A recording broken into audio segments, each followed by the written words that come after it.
معزز سامعین کرام، السلام علیکم ورحمۃ اللہ تعالی وبرکاتہ۔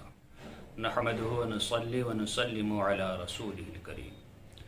سائل نے سوال کیا ہے کہ حضرت، مالک نصاب ہونے کے لیے 7.5 تولے سونا یا 52.5 تولے چاندی یا ان کی مقدار کسی ایک کی سامان تجارت ہونا چاہیے، روپیہ پیسہ ہونا چاہیے۔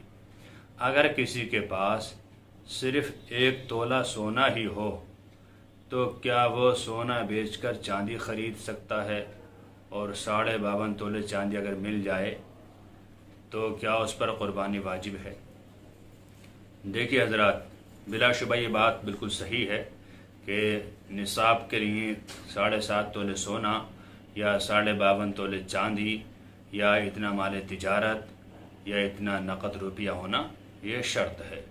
اگر اتنا نہ ہوا تو وہ انسان مالک نصاب نہیں ہوگا، اور مالک نصاب نہیں ہوگا تو قربانی اس پر واجب نہیں ہے۔ ہاں، ایسا ہو سکتا ہے کہ سب چیزوں کو ملا کر اگر اتنا نصاب ہو جائے کہ اس سے 52.5 تولے چاندی خریدی جا سکتی ہے تو قربانی واجب ہے۔ لیکن اگر کسی کے پاس صرف 1 تولہ سونا ہی ہے، نہ تو چاندی ہے، نہ سامان تجارت ہے، نہ نقدی ہے، تو ایسے انسان پر قربانی واجب نہیں۔ سونا ہو 1 تولہ، چاندی ہو 2-4 تولہ، 5-6 ہزار روپیہ ہوں، یا کوئی سامان تجارت ہو، تو تینوں کو ملا کر اگر اتنی قیمت بن سکتی ہے کہ 52.5 تولے چاندی اس سے خریدی جا سکتی ہے تو پھر وہ انسان مالک نصاب ہے اور اس پر قربانی واجب ہے۔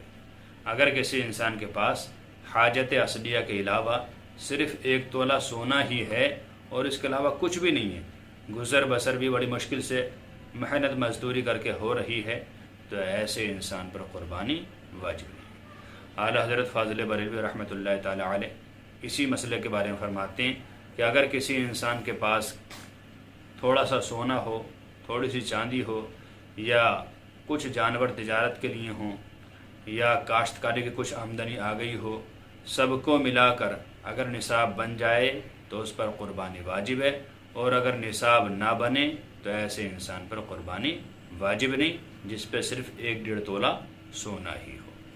تو پتہ چلا کہ مالک نصاب ایسا نہیں کہ سونا یا چاندی سے ملے گا، بنے گا، سب کو ملا کر بھی اگر اتنا ہو سکے کہ 52.5 تولے چاندی خریدی جا سکتی ہے تو ایسے انسان کو چاہے ادھار لینا پڑے، قربانی کرنی چاہیے۔ اللہ تعالیٰ سے دعا کہ اللہ تعالیٰ ہمیں دین متین پر خوب عمل کرنے کی توفیق عطا فرمائے۔ واللہ تعالی عالم بالصواب۔ السلام علیکم ورحمۃ اللہ۔